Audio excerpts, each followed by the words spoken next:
This is KPRN-DB. Broadcasting worldwide from Southeast Oklahoma, USA to parts unknown. Are you storing food? Many preppers are storing food for months and years, but only have enough fuel stored for days or weeks.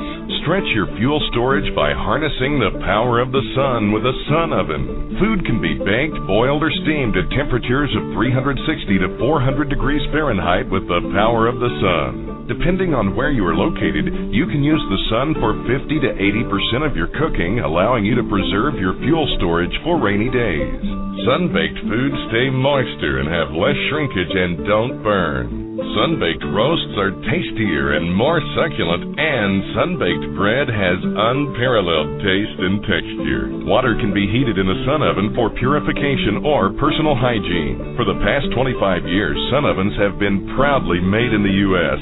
They are durable, have a long life, and come with a 100% satisfaction guarantee. For a discount coupon, email podcast@sunoven.com. That's podcast@sunoven.com. Feeling like there are too many pressures and demands on you? Losing sleep worrying about tests and schoolwork? Eating on the run because your schedule is just too busy? You may be under too much stress, and it may be affecting your mind. Get your mental edge back with Nootropic Mind Power from MindRegard.com. Nootropic Mind Power is not a drug, but a natural supplement. Its 12 powerful ingredients are natural and non-GMO, plus it's gluten-free, wheat-free, and formulated by Americans for Americans by an NSF-certified laboratory. Nootropic Mind Power is available at MindRegard.com, spelled MindRegard.com, and comes with a 100% money-back guarantee. Free your mind with Nootropic Mind Power Cognitive Supplement from MindRegard.com. MindRegard. Clearly see tomorrow and yesterday. Today. The truth is out there. Knowledge is power. This is the Prepper Podcast Radio Network.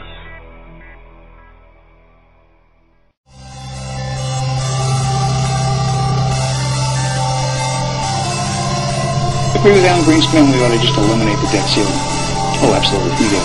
The ability of almost every working American to access more credit than they should have been able to masked the underlying fact that lower and middle class incomes were not rising. That's not a tenable strategy. Isn't now the time to eliminate it? Oh, we've been a long time ago. Let's put aside terrorism. Let's talk only about our own homegrown animals that are patrolling America right now. So it goes down to the simplest thing. Be prepared, be vigilant.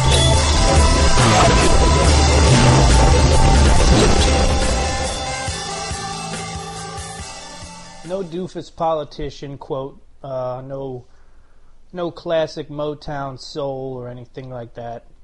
In the beginning of the show today, I felt like we should listen to Zero Hope. Zero Hope, as you know, is the intro there. One of my old friends, sort of his strikeout into music, you know, and that's Zero Hope. I added the audio.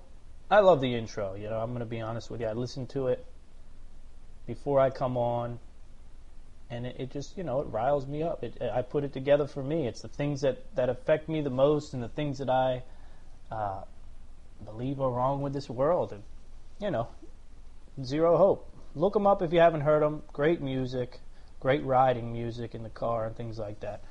But anyhow, welcome into I Am Liberty. It's James Walton with you once again. So happy to be with you, by the way. You have no idea how therapeutic this has turned out to be for me.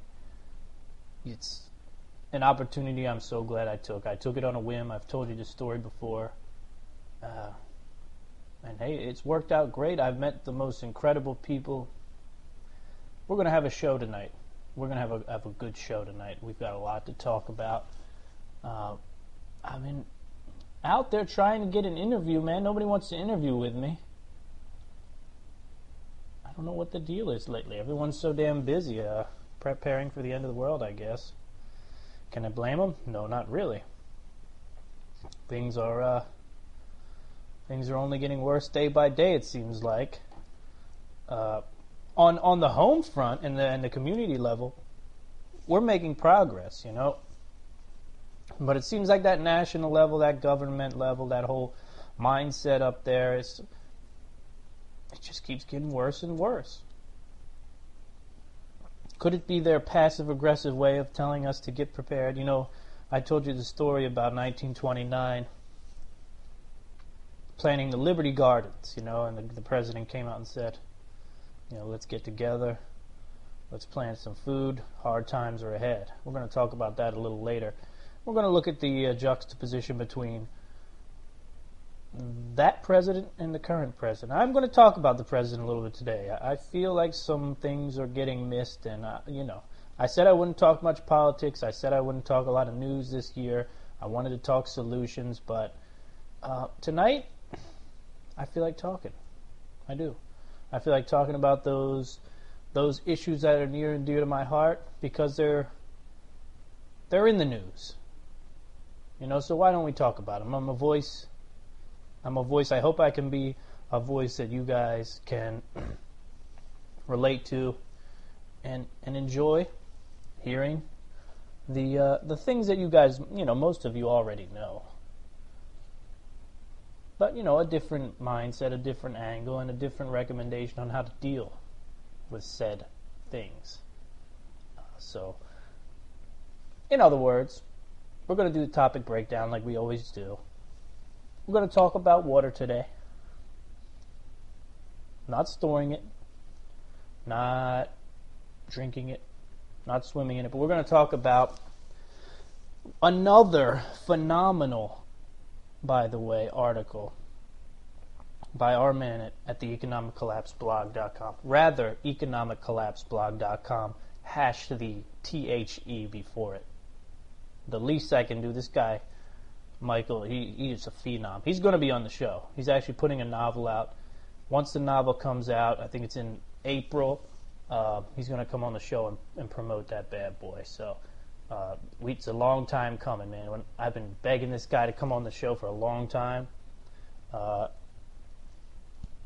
Look, you know what his skill level is. I've read probably 5 articles on this show of his, and every one is just dead on. He wrote a brilliant article about water around the world titled 30 Facts About the Coming Water Crisis That Will Change the Lives of Every Person on the Planet. He's got a way with words, a way with titles, too, that grab you. Anyhow, economiccollapseblog.com. Go check it out. Like I said, this guy doesn't pay me a dime, and I don't want a dime from him. He's phenomenal. Go check out the site. So we're going to talk about that. I want to talk about where young Americans' motivation is coming from. I think that's a big deal. You know, motivation is huge. We'll get to that a little later. We're going to read an email today that I got. A very telling, very important email that I think you men need to hear. And you women also, but, you know, specifically you adults. Let's say that. You adults need to hear about this email.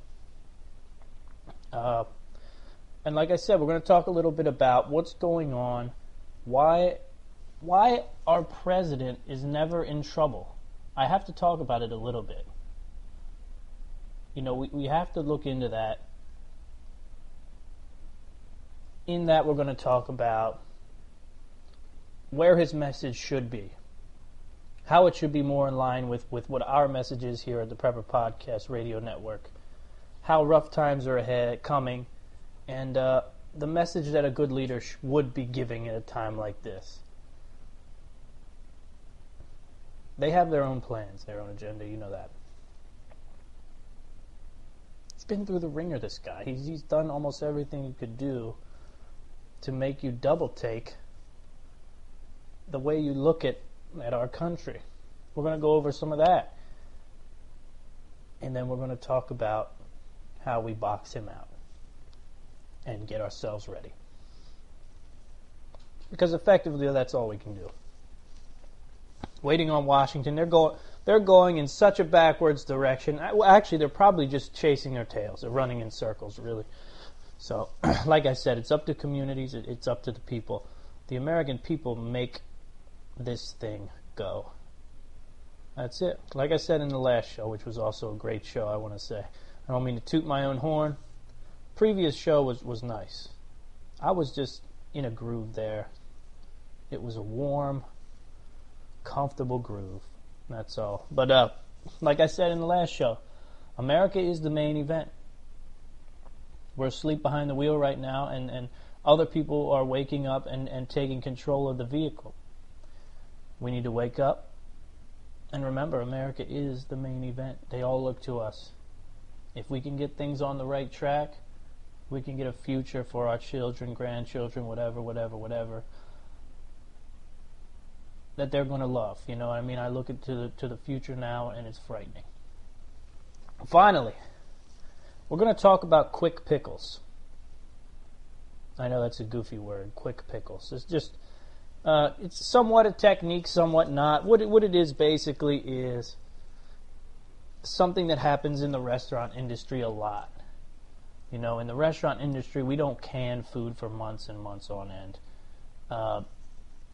It's about textures and flavors and freshness and crispness. But, in the same time, we want our products to last as long as we can get. We want the most life out of them we can get because we pay for it, you know, and we need to make money off each plate. So we're going to talk about quick pickling, my experiences with it, how I think it can benefit you, especially going into the growing season. So, big show. Like I said, hold on to your horses because it's going to be a good one. It's going to be a good one tonight on I Am Liberty. Let's dig right in. First things first. What did I tell you at the head of the show? What was the lie that I told you? I lied to you already. That I wanted to listen to. I didn't put any of those one-liners from our wonderful politicians on the heading because I wanted to listen to Zero Hope. Not taking anything away from Zero Hope. The fact of the matter is, my son spilled some water on our router. My dad's sitting there with him at the computer, not paying attention to what he's doing. And so we don't have any internet, you know, until I get my router back from Verizon. So essentially, I'm just recording this right now on a laptop, sitting on my couch. All my notes are on the HTC, and, you know, that's what it is. We're on the old rickety system here. But all will go well. No worries. We're going to jump right into this story. I like to be honest with you guys. You know what I'm saying? Anyhow. 30 facts about the coming water crisis that will change the lives of every person on the planet. Now, this is... When I first got into this whole idea that the groundwater and the aquifers are draining at a rate quicker than we can replenish them, you know, I watched a couple documentaries and I was like, this is the most retarded thing I've ever heard. You're telling me that this planet made out of 75% water is going to run out of water? So it didn't make much sense. But the more I look at it, the more I look into it, the more I begin to understand that it's happening in third world nations already. You know, the fact of the matter is, sure, you can desalinate the ocean water. But to do it on the scale that we would need it and the world would need it, countries just don't have the money or the resources, effectively. I mean, if we're looking at... The article here says, it's being projected that by 2025, 2/3 of humanity will live in water-stressed areas.